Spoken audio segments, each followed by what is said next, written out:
Hi, we're here in CES 2013, and we have Mr. Shawn Dubravac, the Chief Economist and Director of Research from Consumer Electronics Association. Hi, how are you? Wonderful. It's great to be with you. Okay. If you don't mind, would you explain the key trend of this year's 2013 CES? It was a wonderful CES, the biggest on record, over 1.9 million square meters. Just a fabulous show with lots of innovation. A couple of the key trends were how the smartphone is changing. We're seeing an evolution in the smartphone where it's no longer about the telephone services. It's now about all of the other activities that we do on the phone. We're seeing connectivity change. We used to use smart as a synonym for connected. So if it was connected to the internet, it was a smart TV. If a phone was connected to the internet, it was a smartphone. But now we're changing how we connect. We're using and taking advantage of that connectivity to do more things than we've ever done. At CES this year, you saw a variety of different connectivity technologies. Phones with NFC, which would allow you to move information across devices. Bluetooth, which allow you to stream content, video, and audio together with other information across devices. Wi-Fi, of course, a variety of different technologies to communicate across a myriad of devices. A third trend would just be what we call the age of algorithms, how computing is changing and we're starting to use all of this data to make recommendations. So there were a variety of trends, very exciting show. With interface, application, and the software are being the leading trend of the IT industry, many agree that CES will change from hardware-based exhibition to software-based exhibition. We see that because of this, we see that there are possibilities where exhibition spaces are going to be smaller in this large convention center. What is some of the CEA's plan concerning this future issue? The International CES started in 1967, so it's been going for over 40 years. Over that 40-year time period, technology has changed significantly, from black and white TV to color TV to HD TV, ultimately to Ultra HD, where we're going into the future. So as that technology changes, whether it's hardware or software, CES has always been a home for innovation, and that is really what CES is, the stage for innovation. We do expect to see more software and hardware companies, more software and service companies, but hardware is still a part of that. So you think about the sensorization of data. You need sensors on different pieces of hardware. So whether it's a watch that measures your blood pressure or a device that helps you measure your steps, there's always a little bit of hardware combined with these software and services. I think what you'll see happen in the future with CES is that it is both an important hardware show, but also a very important software and services show.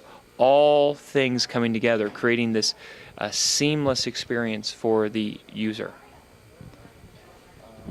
In addition to this, in this year's show, we can see new categories, PMA joining CES, and there are a lot of car manufacturers entering to the event. What is your vision with this new category, and what are some of the opinions about this? It's a very exciting time. CES is really the stage for innovation. So any company that is showing tomorrow's technologies, any company that is being innovative should come to CES to show that technology. We saw this year, as you mentioned, 8 auto manufacturers, and beyond that we saw a variety of others operating in that automotive space. This is by far a record. If you look at health and fitness, it's 25% larger than it was last year. If you look at some of our mobile areas like iLounge, we now have over 500 exhibitors in that area alone, and it is 4 times larger than it was when it first started. If it were its own show, it could be in the top 200 largest shows in the country. So we see how each of these areas has grown significantly. Wherever there's innovation, you'll see those companies coming to CES to exhibit some of the things that they're showing. Cars are a great example. More and more of your in-vehicle experience is being driven by consumer electronics, whether it's internet radio like Pandora, streaming over your your smartphone, whether it's sensors in your cars that help you park, stay in lanes, avoid collisions, or ultimately, as we're starting to see this year from companies like Lexus and Audi, drive themselves and move into a world where we have driverless cars. So there's a lot of innovation left, and we see those categories coming together here at CES.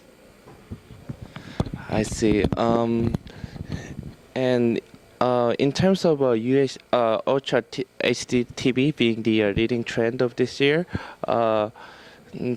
we companies such as large corporations such as Samsung Electronics is that creating UHD content will be very difficult for next 5 years, and this hardware happens to be a leading trend at CES. And what are some of your comments about this? So Ultra HD, UHD is still a very new technology for consumers. We just saw it start to launch, and any new technology always takes some time to ramp up for the adoption to really start to grow. That's where we are with Ultra HD. We think in 2013 in the US market, maybe we only sell about 20,000 units. So it starts off slow and it ramps up very quickly. There's many things that you can do with an Ultra HD set. You can play native content, as you said, and many companies are working on ways to get native content into the home. But it also upconverts HD content into that Ultra HD experience. And so right from day one, consumers will be able to take full advantage of these higher resolution screens.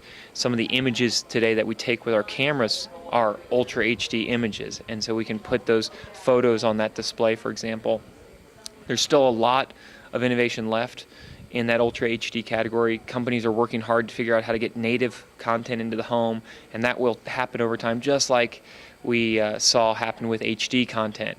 When we launched the first HD sets, there wasn't a lot of HD content available, but over time, consumers gained access, and today we enjoy dozens of HD programs, hundreds of different shows, hundreds of different HD movies, all because this technology rolled out over time. The same thing will happen with Ultra HD.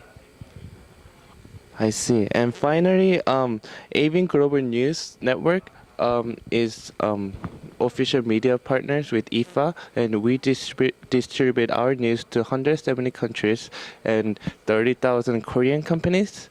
Having our headquarters in Korea, and some of them are exhibitors in this show right now, including Samsung and LG. Is there any suggestions or strategies or any message that you would like to send out to them so that they could have a better experience for future years? Yeah.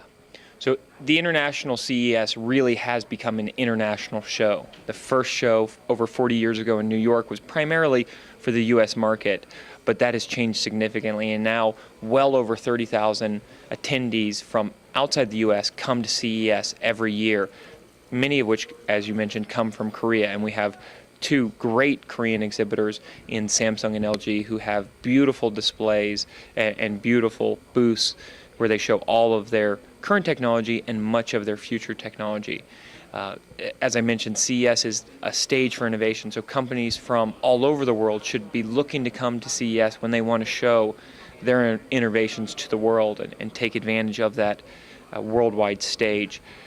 It can definitely be a challenging environment because there are lots of companies, but if companies bring their best technology to CES, and they have a chance to meet with over 5,000 press and analysts, they'll be able to get the word out about their product and start to see some of that commercial success.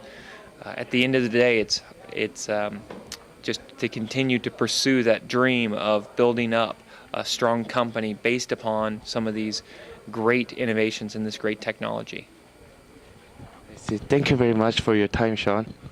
Thank you. It's been great to be with you, and best of luck for all of 2013.